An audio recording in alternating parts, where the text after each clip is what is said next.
अरे उठ, अरे उठ करमजली, कितनी देर तक सोएगी? कुछ काम वाम नहीं है तुझे? बस सोकर बिस्तर तोड़ती रहती है। शालिनी रश्मि की सौतेली माँ उसे सुबह 4 बजे उठा रही थी, जब सभी सोए हुए थे। चल अब उठ जा जल्दी, वरना गांव के कुएं पे भीड़ हो जाएगी और सारा काम देर से करेगी फिर। क्या हुआ माँ? क्या हुआ?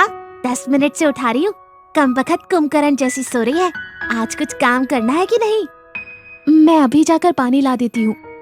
रश्मि सुबह सुबह जाकर गांव के कुएं से पानी भरती है। सभी के उठने से पहले नाश्ता तैयार करती है, घर में झाड़ू पोछा करती है। शालिनी का अपना बेटा रॉकी 10 बजे उठकर आता है। मम्मी, बहुत भूख लगी है, खाना दो। हाँ बेटा, तुम मुंह हाथ धो ले, मैं अभी तुम्हारे लिए खाना ले आती हूँ। मम्मी, मैं खाने के बाद मुंह धो लूंगा।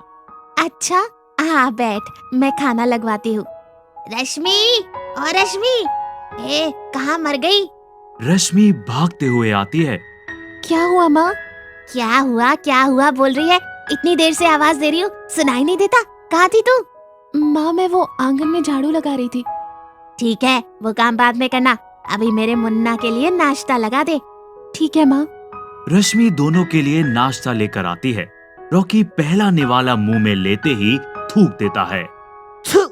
व्हाट इज दिस मम्मा? ये कैसा खाना है? इसमें कोई स्वाद ही नहीं है। शालिनी रश्मि की तरफ घूर कर देखती हुई। माँ, मैं वो क्या कर रही है? कोई काम में मन नहीं लगता तेरा? चल जा यहाँ से। मुझे मैगी खाना है। हाँ बेटा, मैं अभी लेकर आती हूँ। शालिनी बड़े प्यार से रॉकी को खाना खिलाती है। रश्मि को दोपहर को खाना जो सबके खाने के बाद बचा होता है, वो उसे खाने को मिलता है। रश्मि को पढ़ने का बहुत शौक था। वह अपने भाई की पुरानी किताब लेकर जब समय मिलता पढ़ने बैठ जाती। एक दिन रश्मि के पापा आते हैं, जो काम के सिलसिले में बाहर रहते थे।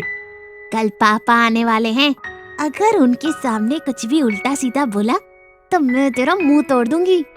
नहीं माँ, मैं कुछ नहीं बोलूंगी। अगले दिन उसके पापा आते हैं। बेटा रश्मि, तुमको कोई तकलीफ तो नहीं होती? नहीं पापा, मैं तो स्कूल जाना चाहती हूँ और पढ़ना चाहती हूँ। ठीक है बेटा, मैं तुम्हारा एडमिशन कल ही इस गांव के सबसे अच्छे स्कूल में करवा देता हूँ। अरे आप ये क्या कर रहे हो? लड़की है, घर के काम सीखेगी, आखिर शादी करके यही तो करना है इसको। मैं इसे घर का सारा काम सिखा रही हूँ। अरे वो तो बाद में भी सीख सकती है, कल से रश्मि भी स्कूल जाएगी। शालिनी रश्मि को बड़ी आंख करके डराती है, पर रश्मि कुछ नहीं बोलती। रश्मि बहुत खुश होती है। उसका एडमिशन बहुत अच्छे स्कूल में हो जाता है और वो स्कूल जाने लगती है। कुछ दिनों बाद पापा वापस अपने काम पर चले जाते हैं। अरे करमजली, तू क्या करेगी पढ़ लिख कर? फालतू का इतना खर्चा करवा दिया। जा घर का काम कर। मुझे होमवर्क करना है माँ। घर का काम करने के बाद करना, चल। रश्मि दिन भर घर का काम करके थक जाती, पर वो रात में अपना होमवर्क कंप्लीट करके ही सोती। स्कूल में उसके बहुत अच्छे नंबर आने लगते हैं और सभी रश्मि की बहुत तारीफ करते थे। वो अपने क्लास में हर बार फर्स्ट आती थी। उसका भाई रॉकी हर बार खींच तान के ही पास होता था, लेकिन शालिनी कभी भी रश्मि की तारीफ नहीं करती थी। मम्मा, मैं मैथ्स में फिर फेल हो गया। मैम आपको कल स्कूल बुला रही है। कल मैं तेरी मैम की खबर लेती हूँ। हर बार तुझे मैथ्स में कम नंबर देती है। इसे ठीक से गिनती भी नहीं आती, ये क्या पास होगा? क्यों री, बड़ा बोल निकल रहे तेरे मुंह से। वो मेरा भी रिजल्ट आ गया है, मैं फर्स्ट आई हूँ। टीचर ने रिजल्ट में आपका साइन मांगा है। ला इधर दे, ले पकड़, अब जा घर का काम कर। मम्मा, मुझे रिमोट वाली कार चाहिए। हाँ बेटा जी, आज ही जाकर ले लेंगे। रश्मि वहां से चली जाती है।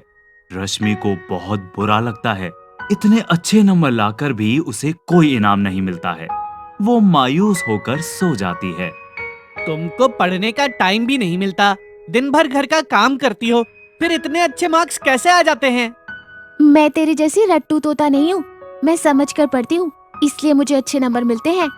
वैसे भी क्या करना है, तुम्हारी शादी हो जाएगी तो तुम चली ही जाओगी। रश्मि बहुत मेहनत और लगन से पढ़ाई करती है। उसे स्कॉलरशिप मिलती है और उसका अच्छे कॉलेज में एडमिशन हो जाता है। रश्मि को सरकारी नौकरी मिल जाती है। रश्मि की शादी भी एक अच्छे सरकारी नौकरी वाले लड़के से हो जाती है। एक दिन रश्मि अपने पति के साथ शालिनी से मिलने आती है। बेटा, तुम्हारी इतनी पहचान है, रॉकी की नौकरी लगवा दो। कॉलेज में 3 साल से फेल हो रहा है। माँ, आपने बचपन से जो सिखाया उसी का फल मिल रहा है उसको। अगर आपने समय पर ही उसकी पढ़ाई पर ध्यान दिया होता तो आज ये भी कुछ अच्छा कर रहा होता। बहुत बड़ी गलती हो गई मुझसे, मुझे माफ कर दो। मैंने तुम्हारे साथ कितना बुरा बर्ताव किया। मॉरल: मेहनत हमेशा मीठा फल देता है। मनु पढ़ाई में बहुत वीक थी। उसे कितना भी पढ़ाओ कुछ समझ में ही नहीं आता था। इस वजह से आज उसकी माँ को टीचर ने स्कूल में बुलाया था। मनु की माँ, आपका ध्यान किधर है? आप मनु की घर पे क्लास नहीं लेती? नहीं टीचर, ऐसी बात नहीं है, मैं तो रोज इसकी क्लास लेती हूँ। तो मनु को इतने कम मार्क्स कैसे आते हैं? हम तो जैसे बाकी छात्रों को पढ़ाते हैं वैसे ही मनु को भी पढ़ाते हैं, पर फिर भी उसे कुछ समझ में ही नहीं आता। मैं भी हमेशा कोशिश करती हूँ टीचर, पर कुछ पता नहीं इसे कुछ कैसे समझ नहीं आता। आपको पता है ये इतनी वीक है पढ़ाई में, कहीं इसे 4 सब्जेक्ट में 0 मिला हुआ है। ऐसे ही चलता रहा तो ये फेल हो जाएगी और बाकी बच्चे आगे निकल जाएंगे। नहीं नहीं टीचर, मैं और भी ध्यान रखूंगी आगे से। ठीक है। टीचर से बात कर मनु और माँ अपने घर पहुँचे। मनु की माँ मनु से इतना गुस्सा थी कि वो मनु से बात तक नहीं कर रही थी। माँ नाराज ना हो, मैं अगली बार अच्छे अंक लेकर आऊंगी, पर तुम बात करो ना मुझसे माँ। मनु, मुझे परेशान मत कर, तेरी वजह से आज इतना सुनना पड़ा मुझे। तू अच्छे से पढ़ाई करती तो आज ये सब ना होता। सॉरी माँ, मैं आगे से ध्यान लगाकर पढ़ूंगी। जब तक मुझे यकीन नहीं होता तब तक मैं तुझसे बात नहीं करूंगी। ऐसा बोलकर माँ किचन में चली गई। दूसरे दिन की शुरुआत होने के बाद भी माँ मनु से बात नहीं कर रही थी। मनु बहुत ही दुखी हो गई और वो स्कूल जाने की बजाय अकेले ही किधर तो निकल गई। चलते चलते वो बहुत थक गई और एक पेड़ के नीचे बैठकर रोते रोते खुद से बात करने लगी। मैं क्या करूं? माँ भी मुझसे बात नहीं कर रही। अभी मुझे पढ़ाई में कुछ समझ नहीं आता, इसमें मेरी क्या गलती? मैं बहुत पढ़ाई करती हूँ पर फिर भी कम अंक आ रहे हैं मेरे। मनु जब खुद से बात करते रो रही थी तब उसके सामने एक औरत आके खड़ी हो गई। बेटे, तुम यहाँ अकेले बैठे क्यों रो रही हो? क्या हुआ तुम्हें? तुम्हारी माँ किधर है? माँ का नाम सुनते ही मनु और भी रोने लगी और रोते रोते उसने पूरी बात उस औरत को बताई। अभी मेरे अंक कम आए इसलिए माँ मेरे साथ बात नहीं कर रही। मैं क्या करूँ अभी? अरे इतनी सी बात है ना, मैं तुम्हें कल से पढ़ाती हूँ। मैं भी एक टीचर हूँ, मेरा नाम अलका है। तुम मुझे अलका टीचर बुला सकती हो। सच में? आप मुझे सिखाएंगी? हाँ बेटे, मैं तुम्हें रोज शाम को इस पीपल के पेड़ के पास ही मिलूंगी। तुम स्कूल की छुट्टी के बाद इधर ही आ जाना और अपनी माँ को एक्स्ट्रा क्लास के बारे में जरूर बताना। ठीक है अलका टीचर, मैं जरूर रोज शाम को इधर पढ़ाई के लिए आऊंगी और मन लगाकर पढ़ाई भी करूंगी। मनु अलका टीचर से बात कर घर चली आई।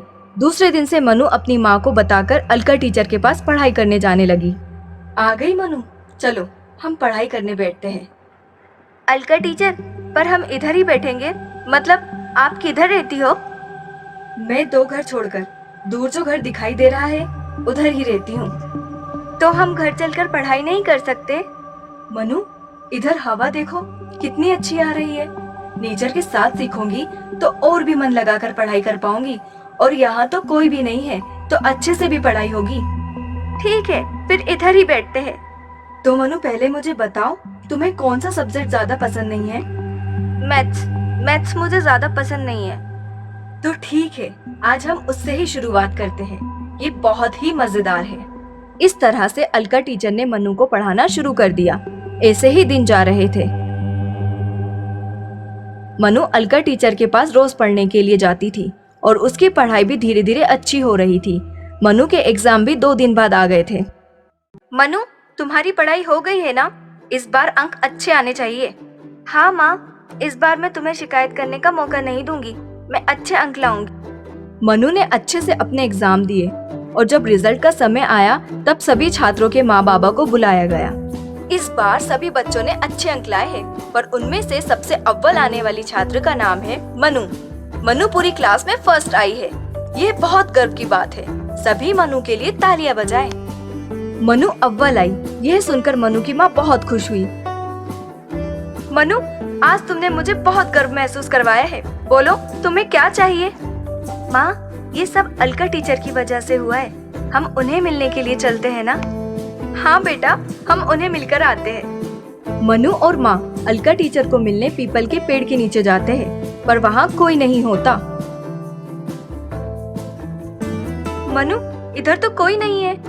माँ, अलका टीचर तो मुझे इधर ही मिलती थी। हम इसी जगह पर पढ़ाई करते थे, पर अभी शायद वो अपने घर पर होगी। हाँ माँ, मुझे भी यही लगता है। वो देखो सामने, 2 घर छोड़कर ही उनका घर है।